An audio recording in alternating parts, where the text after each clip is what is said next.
Bien le bonjour à vous, comment allez-vous en ce début de nouvelle semaine? J'espère que vous vous portez bien, hein. Qui dit nouvelle semaine, dit nouvelle analyse. Ça tombe bien, on y va tout de suite, droit au but. Sur le Bitcoin face au dollar, on se trouve en hebdomadaire. On enchaîne, mine de rien, hein, notre troisième semaine de hausse consécutive. Ça veut dire quoi? Mine de rien, on commence à reprendre une certaine positivité. Pourquoi? Parce qu'on se rapproche de nos zones élevées du range auquel on se situe actuellement. Donc, actuellement, on se situe sur la borne haute de ce range. On a cassé vraisemblablement, même en cours là, les 59 000. Le but, ça serait, vous le savez, qu'on se situe, qu'on se maintienne bien sur les 60 000 pour ensuite aller bien plus haut. On va voir qu'il y a de très très beaux mouvements sur l'Ethereum tout à l'heure, mais pour l'instant, on se concentre sur le Bitcoin. Vous voyez même déjà, nos indicateurs, ils ne changent pas vraiment. Ils sont toujours en phase de hausse là, une latéralisation totale des moyennes mobiles du MACD, regain du RSI. On va aller sur l'unité de temps journalière, parce que c'est celle qui nous intéresse. L'unité de temps journalière, qu'est-ce qui s'est passé de beau hier? Bien qu'on ait clôturé notre semaine de manière positive, on a assisté à la formation d'un doji en unité de temps journalière. Bon, c'est une journée a priori de baisse qui se clôture par de la baisse, il faut être clair, mais il faut savoir que au sein de ce chandelier, on peut constater une certaine force acheteuse. Pourquoi? On a ouvert, tout simplement, on s'est dirigé vers tout simplement les 55 000, on ne les a pas atteints. Une force acheteuse s'est manifestée pour ensuite ramener le cours progressivement, le clôturer au niveau des 58 000 et plus. Donc vous voyez actuellement que ce qu'on est en train de faire, c'est intéressant parce qu'on l'a souligné hier qu'on souhaitait un regain de force acheteuse et c'est vraisemblablement ce qui semble se passer. La semaine ne fait que de débuter et on pourrait s'attendre à de très beaux mouvements par la suite. On va mettre notre indicateur Ishimoku.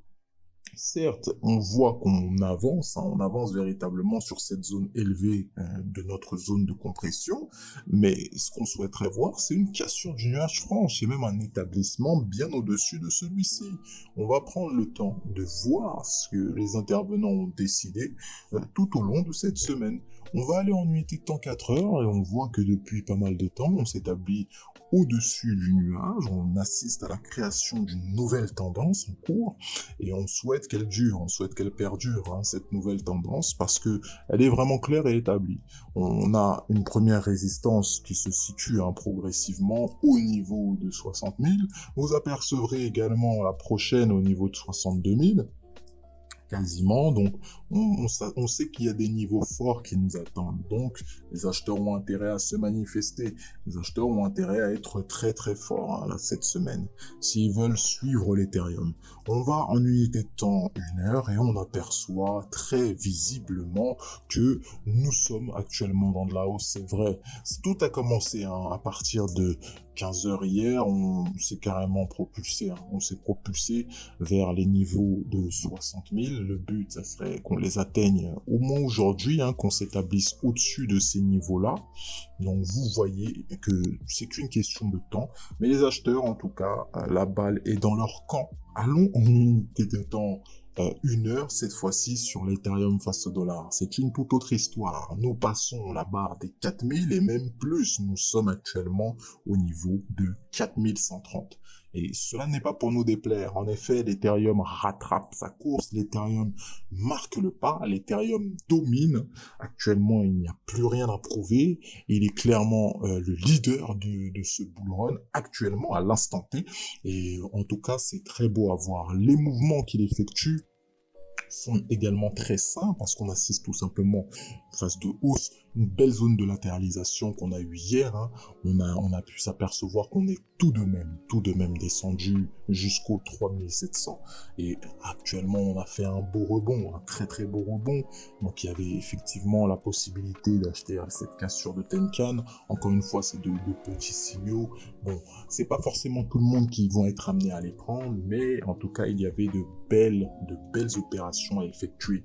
Il faut voir également que en unité de temps 4 heures, vous voyez que On est encore une fois de plus très éloigné du nuage. La tendance est totalement saine et ce depuis plusieurs temps maintenant.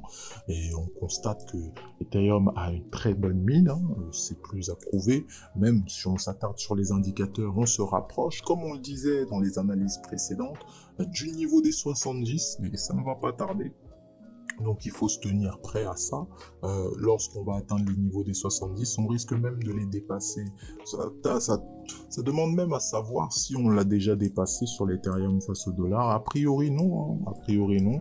On va pas faire tout le graphique non plus, mais en tout cas ça risquerait d'être une fois depuis très longtemps qu'on casse ce niveau des 70 sur l'indice de force relative.